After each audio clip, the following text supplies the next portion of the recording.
Kangpokpi District ki Mapao Zentum Kulda Meitei Kuki Furuki Mahiroi tangdu leitaba hanjinanaba Thounikhre Irang si atopa lamgi miyoi singna loisinba ngamloi ekhoi masel yasinagadabani nimai Kangpokpi District ki marung sana leiba Mapao Zentum Kulda Meitei Kuki Furuki Mahiroi singna platform amatada saruk yaduna tangdu leitaba amasum apunbagi saktam hanjinanaba Thounikhre Thauram madu ngarang Sorsai Christian College amasung Mapao Zintun Village na kusamnaraga Mapao Zintum da leiba Nit Home Academy gi campus da pangthokpa Peace Initiative program amada pangthokibani thauram madura masagi sei chamaga taru Reverend A IU NSA gi din student Tuisin Raman Retired IAS Dr. RK Nimai amadi Manipur Public Service Commission gi hanagi member Dr. Lokho Punina lusingba miyoi kyana saruk yaki thauram adugi puning singsiningai oiba tangkak ama hairabadi Unity in Diversity gi thimna Meitei Kuki Pangal amasum Naga gi mahiroi singna platform amata jagoi isai yauna tungan culture gi thauram sing pangthokibadani madugi matung Sorsai Christian College ki mahiroi singna Unity of Manipur haiba thimda sudriba amasu khudol damki drama adu Manipur gi irang sina maram oiraga tokhai tanabigi awaba maisak amasum furup masil gi marakta amu hana thajaba sakanabi gi wari da yumpham oiraga sanakhibani loinana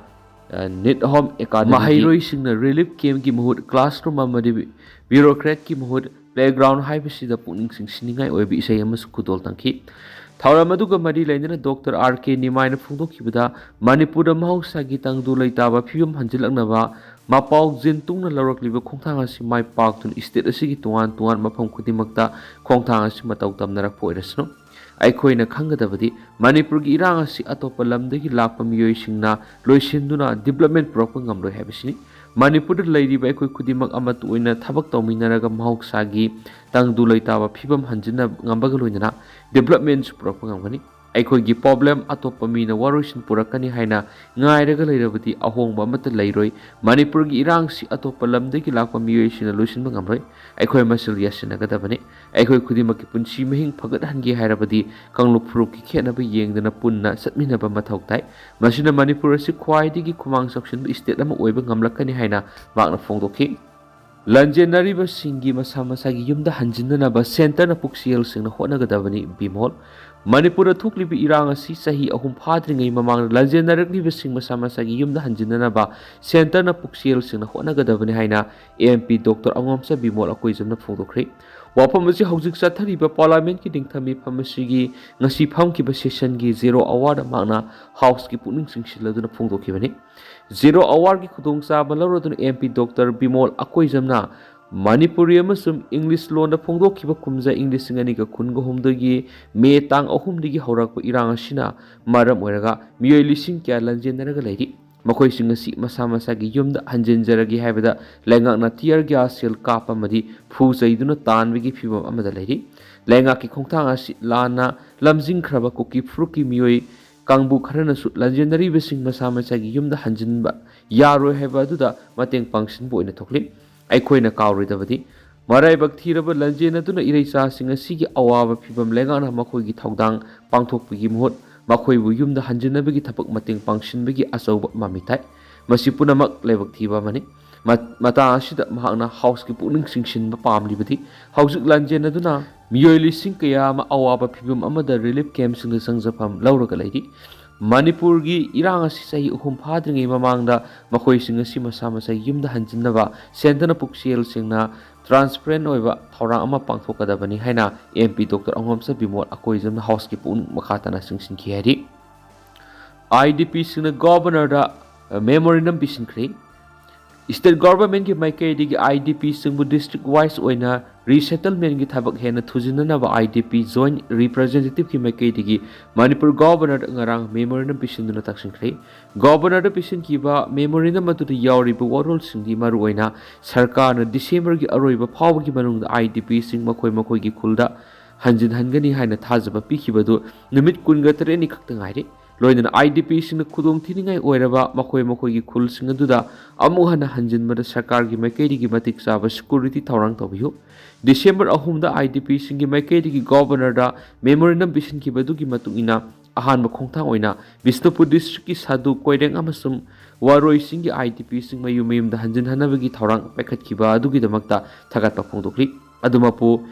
imung lising kya amadi haujuk phawbada lefam chafam khangdana leiri maram aduna sarkar gi maikaidigi athubada district wise oina resettlement gi thabak singasi hena thujina paikhanaba appeal tawri hadi Ben Thombada IDP Mahiru Amasiri Amasukli. Ngasi ayok pung taramatui makhairam taba matangna Imphal Police ki lamlai police station ki manungsanba saumumda Imphal lomda ki yangna thorakiba ben amana thombada IDP Mahiru Amasiri ama soktuna sajiwada leiba Babina Hospital lekanari lebaktiba thawdo odur laikhidraba Mahiru nupi gi mamingna ngangbam sanathoi apokpa soba kawi Singarel Saxon School da hauji class 5 tamliba Mahiruni loinana Iran sina maram oiraka urkhul gi sana kaithel gi lanjenaralaga sombom relief camp da leibani atopa soklaba Mahiru nupi masa adugi mamingna sagol sep lanchen bi apokpi nawi kawi wairi mamang lekai gi lanjenaralaga sombom relief camp da punna leiminabani makpu Saxon School da class 3 tamliba Mahiruni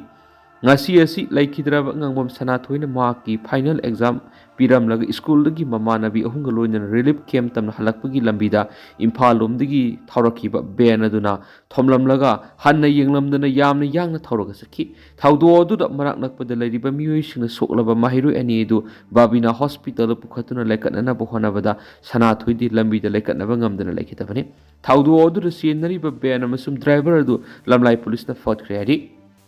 Luhongbagi chahi sudriba Nupa Nupi punna leiminabada akaiba leite High Court Luhongbagi chahi matang yaudriba Nupa Nupi masa masa yanarabadi punna leiminabada akaiba leite haina Rajasthan High Court na phongdokre